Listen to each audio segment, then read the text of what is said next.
ನೋಡಿ, ನಾನು ಇದರಲ್ಲಿ ಪಾಲಿಟಿಕ್ಸ್ ತರ್ತಾನೆ ಇಲ್ಲ. ನಾನು ಬಿ ಜೆ ಪಿಯವನು ಇದ್ರೂ ನಾನು ಪಾಲಿಟಿಕ್ಸ್ ತರ್ತಾ ಇಲ್ಲ.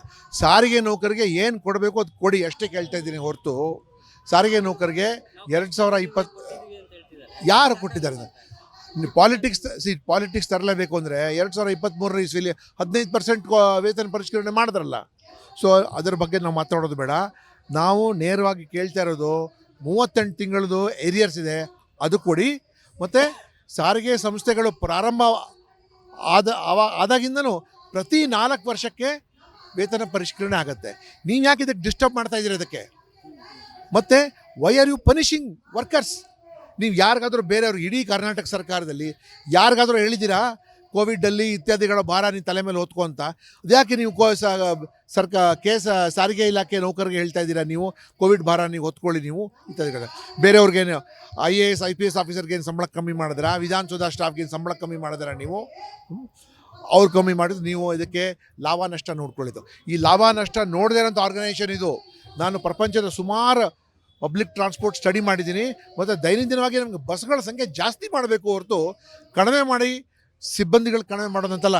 ಇದು ಈ ಸಾರಿಗೆ ನೀತಿ, ಕಾರ್ಮಿಕ ನೀತಿ ಎರಡೂ ನಿಮಗೆ ತಿಳುವಳಿಕೆ ಇಲ್ಲದೆ ನೀವು ಅನುಷ್ಠಾನಕ್ಕೆ ತರ್ತಾ ಇದ್ದೀರಷ್ಟೇ. ಸರ್ಕಾರ ಕಷ್ಟದಲ್ಲಿದೆಯಂತೆ, ಅರ್ಥ ಮಾಡ್ಕೊಳ್ಳಿ ಅಂತ ಮನವಿ ಮಾಡ್ತಾರೆ. ಸರ್ಕಾರ ಕಷ್ಟದಲ್ಲಿದ್ದರೆ ಈ ಕಷ್ಟ ಎಲ್ಲರಿಗೂ ಹಂಚ್ಕೋಬೇಕು. ಬೇರೆಯವ್ರಿಗೆ ಒಂದು ಕಣ್ಣಿಗೆ ತುಪ್ಪ ಮತ್ತು ಜೇನು, ಇನ್ನೊಂದು ಕಣ್ಣಿಗೆ ಸುಣ್ಣ ಮತ್ತು ಕಲ್ಲು, ಇದು ಒಪ್ಪಲ್ಲ. ಕಷ್ಟ ಇದೆಯಾ? ಕಷ್ಟ ಇಲ್ಲದಿರುವಾಗ ಈಗ ನೋಡಿ, ಮೊನ್ನೆ ಸಂಕ್ರಾಂತಿ ಹಬ್ಬ ಆಯಿತು, ಡೇ ಆ್ಯಂಡ್ ನೈಟ್ ಕೆಲಸ ಮಾಡಿದ್ದಾರೆ. ಅವ್ರ ಮನೆಗೆ ಹಬ್ಬಕ್ಕೆ ಹೋದ್ರು ಅವರು. ನನಗೆ ಶಿವರಾತ್ರಿ ಆಯಿತು, ಅವ್ರೇನು ಮನೆ ಒಳಗೆ ಹೋಗ್ಬಿಟ್ಟು ಹರ ಹರ ಮಹಾದೇವ್ ಅವರು ಹೇಳಕ್ಕೆ ಹೋಗಲ್ವ? ಅವರು ಬಿಟ್ಟು ಎಲ್ಲ ಕೆಲಸ ಮಾಡಿದ್ದಾರೆ. ಎಕ್ಸ್ಟ್ರಾ ಸರ್ವಿಸ್ ನಡೆದಿದೆ. ಈಗ ನಾಳೆ ಯುಗಾದಿ ಆಗುತ್ತೆ, ಯುಗಾದಿಗೂ ಎಲ್ಲ ಮನೆ ಬಿಟ್ಟು ಹೋಗ್ತಾರೆ. ಸೊ ನಾವು ಮಾಡ್ತಾ ಇದ್ದೀವಲ್ಲ ತ್ಯಾಗ. ಮತ್ತು ಎಲ್ಲಕ್ಕಿಂತ ಮುಖ್ಯವಾಗಿ ಯಾವುದೇ ಒಂದು ಆರ್ಥಿಕ ಚಟುವಟಿಕೆ ಒಳಗೆ ಕಾರ್ಮಿಕರಿಗೆ ಮೊಟ್ಟ ಮೊದಲನೇದಾಗಿ ಅವ್ರಿಗೆ ಬರಬೇಕಾಗಿರೋದು ಕೊಟ್ಬಿಡ್ಬೇಕು ಅವ್ರಿಗೆ. ನೀವು ಕಾರ್ಮಿಕರಿಗೆ ಹೇಳ್ತೀರಲ್ಲ ಅಡ್ಜಸ್ಟ್ ಮಾಡೋಕ್ಕೆ, ನಿಮಗೆ ತಾಕತ್ತಿದ್ರೆ, ಅದು ಕೆಪಾಸಿಟಿ ಇದ್ದರೆ, ನಿಮಗೆ ಯಾರು ಲೋನ್ ಕೊಟ್ಟಿರ್ತಾರಲ್ಲ ಅವ್ರ ಜೊತೆ ನೀವು ಅವ್ರ ಒಪ್ಪಂದದ ಜೊತೆ ಪರಿಷ್ಕರಣೆ ಮಾಡಿ ನೀವು ಅಲ್ಲಿ ನೀವು ಇದು ಮಾಡಿ ಹೋಗಿಲ್ಲಿಗೆ. ಮತ್ತು ಬೇರೆ ಬೇರೆ ಕಡೆ ಅದು ನಿಮಗೆ ಮಾಡೋಕ್ಕಾಗಲ್ಲ. ಇದು ಈಸಿಯೆಸ್ಟ್ ವೇ ಔಟ್ ಅಂದರೆ ಕಾರ್ಮಿಕರ ಮೇಲೆ ಬೇರೆ ಆಗ್ಬಿಟ್ಟು ಅಲ್ಲ, ನಿಮಗೆ ಈಗ ಹೇಳಿಬಿಟ್ಟು ಇಲ್ಲ ಭಾಳ ಸರ್ಕಾರಕ್ಕೆ ಕಷ್ಟ ಆಗಿದೆ ನಮ್ಗೆ ಅಡ್ಜಸ್ಟ್ ಮಾಡಿ, ನಮ್ಮೊಬ್ಬರಿಗೆ ಯಾಕೆ ಹೇಳ್ತೀರಿ ನೀವು? ಎಲ್ರಿಗೂ ಹೇಳಿ ನೀವು. ಸರ್, ಈಗ ಅಧಿಕಾರ ಕಿತ್ತಾಟದಲ್ಲೇ ಇರೋದು ಮಾತುಕತೆಗೆ ಬಂದರೆ ಸಾರಿಗೆ ನೌಕರರು ಒಪ್ಕೋಬೇಕಾ?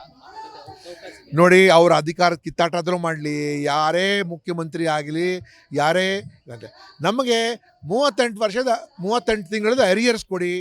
1/1/24 ವೇತನ ಪರಿಷ್ಕರಣೆ ಮಾಡಿ. ನೀವು ಸರ್ಕಾರ ಹೆಂಗಾನೋ ನಡೆಸ್ಕೊಳ್ಳಿ, ನಿಮ್ಗೆ ಸೇರಿದ್ದು ಉಳಿದಿದ್ದ ಕೆಲಸ ನಾವು ಮಾಡ್ಕೊಂಡು ಹೋಗ್ತೀವಿ. ನಾವು ಇನ್ಫ್ಯಾಕ್ಟ್ 6,000 ಕೋಟಿ ಶಕ್ತಿ ಯೋಜನೆಗೆ ದುಡ್ಡು ಬರಬೇಕಾಗಿತ್ತು, ಅದೇ ಬಂದಿಲ್ವಲ್ಲ. ಅದೇ ಬಂದಿದ್ದಾದರೂ ಸಂಸ್ಥೆಯಿಂದನೇ ಎಲ್ಲ ಬೇಡಿಕೆಗಳನ್ನು ಈಡೇರಿಸ್ಬೋದಾಗಿತ್ತು. ನಾವೇನು ಇದುವರೆಗೂ ಒಳ್ಳೆ ಕ್ಯಾಂಟೀನ್ ಕೊಡಿ ಅಂತ ಕೇಳಲಿಲ್ಲ.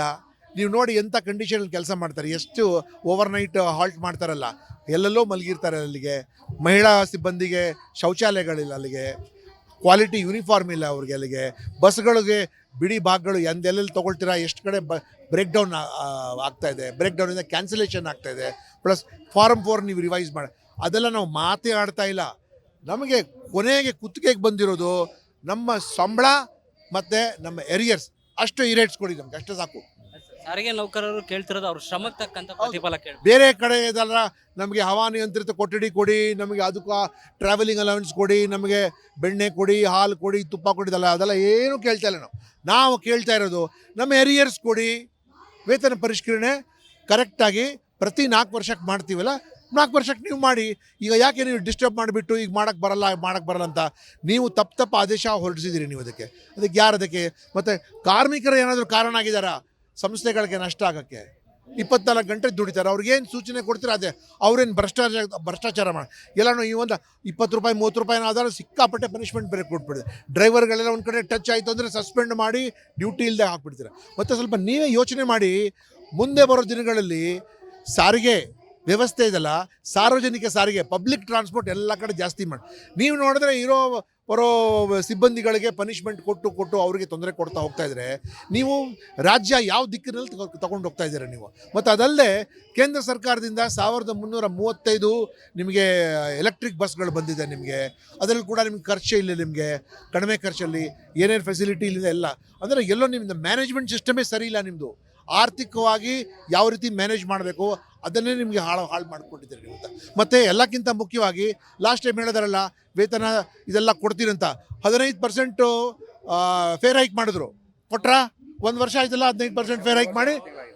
ಹೌದು 1 ವರ್ಷ 2 ತಿಂಗಳು ಆಯ್ತಲ್ಲ ಫೇರ್ ಹೈಕ್ ಮಾಡಿ. ಆವಾಗ ನಾವು ಅಂದ್ಕೊಂಡು ಇದು ಏನು 24ನೇ ಇಸ್ವಿಯಲ್ಲಿ ನಾವು ಹುಬ್ಬಳ್ಳಿಲಿ ಒಂದು ಕಾರ್ಯಕ್ರಮ ಮಾಡಿದ್ವಿ, ಬೆಳಗಾಮಲ್ಲಿ ಕಲಬುರಗಿಯಲ್ಲಿ ಮಾಡಿದ್ವಿ. ತಾವುಗಳೇ ಹೇಳಿದ್ರಿ ಯಾವಾಗ ಮಾಡ್ತಾ ಇದ್ದಾರೆ ನಮಗೇನು ಸಾರ್ವಜನಿಕ ತೊಂದರೆ ಕೊಡಬೇಕು ಅಂತೆಲ್ಲ.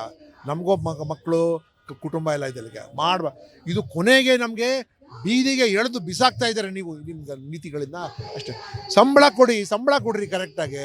ಬೇರೆ ಅನುಕೂಲಗಳು ನಾವು ಕೇಳ್ತಾನೇ ಇಲ್ಲ. ನೀವು ಎರಿಯರ್ಸ್ ಕೊಡಿ, ವೇತನ ಪರಿಷ್ಕರಣೆ 1/1/24 ಮಾಡಿ ಅಷ್ಟೇ ಕೇಳ್ತಾರೆ ನಾವು. ಫೈನಲಿ ಈಗ ಸಾರ್ವಜನಿಕರಿಗೆ ತೊಂದರೆ ಆಗುತ್ತೆ ಸಾರಿಗೆ ಮುಷ್ಕರ ಆದರೆ ಇವತ್ತು 4 ಗಂಟೆ ಒಳಗಡೆ ಯಾರದಕ್ಕೆ ಜವಾಬ್ದಾರಿ ಹೇಳಿ?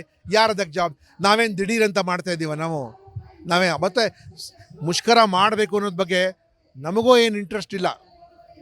ಯಾಕೆಂದರೆ ಬಸ್ ಒಂಥರ ದೇವರೇ ಇದ್ದಂಗೆ ನಮಗೆ. ಬಸ್ಗೆ ಪೂಜೆ ಮಾಡಿ ಪಾಪ ನಮ್ಮ ಸಿಬ್ಬಂದಿಗಳು ಅದರಿಂದ ಊಟ ಮಾಡ್ತಾರೆ, ಅದಕ್ಕೆ ಇದು ಮಾಡೋ ನಮಗೂ ಇಷ್ಟ ಇಲ್ಲ. ಬಟ್ ನೀವು ಆ ರೀತಿಯಾಗಿ ಇದೇನು ಯಾವ ಥರ ನೀತಿ ಇದು? ನೀವು ಕೊಡಬೇಕಾಗಿರೋ ಸಂಬಳ ನಾವು ಕೊಡಲ್ಲ, ಅದಕ್ಕಿಂತ ಕಮ್ಮಿ ಕೊಡ್ತೀನಿ ಅಡ್ಜಸ್ಟ್ ಮಾಡ್ಕೊಳ್ಳಿ ಅಂತ ಹೇಳಿದ್ರೆ ಬೇರೆಯವ್ರ ಕಡೆ ಮಾಡೋಕ್ಕಾಗತ್ತೆ? ಅದು ಸರ್ಕಾರದ ಬೇರೆ ಇಲಾಖೆಯಲ್ಲಿ ನೀವು ಮಾಡೋಕ್ಕಾಗತ್ತೆ ನಿಮಗೆ ಅದಕ್ಕೆ? ಸೊ ಅದಕ್ಕೆ ನಮಗೂ ಗೊತ್ತು KSRTCನವರು ಸಂಘಟಿತವಾಗಿ ಬೀದಿ ಇಳಿಬೇಕಾಗಿಲ್ಲ, ಮೆರವಣಿಗೆ ಮಾಡಬೇಕಾಗಿಲ್ಲ, ಘೋಷಣೆ ಕೂಗಾಗಿಲ್ಲ. ಡ್ರೈವರು, ಕಂಡಕ್ಟರ್, ಮೆಕ್ಯಾನಿಕ್ ಸುಮ್ಮನೆ ಮನೇಲಿ ಮಲ್ಕೊಂಡ್ಬಿಟ್ರೆ ಸಾಕು, ಇಡೀ ಕರ್ನಾಟಕ ತಂಪಾಡಿಗೆ ನಿಂತೋಗುತ್ತೆ. ಇದು ಸಾರಿಗೆ ನೌಕರರು ಹೇಳಿದ್ರೆ ಕೇಳ್ತಾರೆ ಅಂತೇಳಿ ಈಗ ಅವರು 20 ಅಲ್ಲ, ನೀವು ಪೇಷಂಟ್ಸ್ ಟೆಸ್ಟ್ ಮಾಡ್ತಾ ಇದ್ದೀರಾ, ಇವ್ರಿಗೆ ಮೂಲೆಗೆ ತಳ್ತಾ ಇದ್ದೀರಾ, ಕಣ್ಣಲ್ಲಿ ರಕ್ತ ತರ್ತಾ ಇದ್ದೀರಾ. ನೀವು ನಾಳೆ ಏನು ಹೆಚ್ಚು ಕಡಿಮೆ ಮಾಡಿಕೊಂಡ್ರು ಅದಕ್ಕೆ ನೀವು ಜವಾಬ್ದಾರ ಆಗ್ತೀರಿ. ಇದಕ್ಕೆ ಇದುವರೆಗೂ ಇಂಥ ಸಿಚುವೇಶನ್ನು ಯಾವ ಸ್ವತಂತ್ರ ಬಂದಾಗಿಂದ ಕರ್ನಾಟಕದಲ್ಲಿ ಸಾರಿಗೆ ನೌಕರಿಗೆ ಈ ಸ್ಥಿತಿ ಯಾವತ್ತೂ ಕೂಡ ಬಂದಿಲ್ಲ. ಈ ಇಂಟರ್ಪ್ರಿಟೇಷನ್ ಮಾಡ್ತಾರಲ್ಲ, ನಿಮಗೆ 4 ಕೊಡಬಾರ್ದು ಅಂತ ಅಡ್ಜಸ್ಟ್ ಮಾಡ್ಕೊಂಡು ಇನ್ನು ಯಾವ ಇಲಾಖೆಯಲ್ಲಿ ಹೇಳಿದ್ದಾರೆ ಅಡ್ಜಸ್ಟ್ ಮಾಡ್ಕೊಂಡು ಹೋಗಿ ಕಮ್ಮಿ ಸಂಬಳ ತೊಗೊಂಡು? ಯಾವ ಇಲಾಖೆಯಲ್ಲಿ ಹೇಳಿದ್ದಾರೆ ಸ್ವಲ್ಪ ನೀವೇ ದಯವಿಟ್ಟು ಹೇಳಿ. ಯಾಕೆ ಸಾರಿಗೆ ಅದು ಸಾರಿಗೆ ಈ 4 ಸಂಸ್ಥೆಯವ್ರಿಗೆ ಮತ್ತು ಮಿಸ್ಮ್ಯಾನೇಜ್ಮೆಂಟ್ ನೋಡಿ, ಎಷ್ಟು ಮಿಸ್ಮ್ಯಾನೇಜ್ಮೆಂಟ್ ಬಗ್ಗೆ ಗಮನನೇ ಕೊಡೋದಲ್ಲ ಅವರಿಗೆ.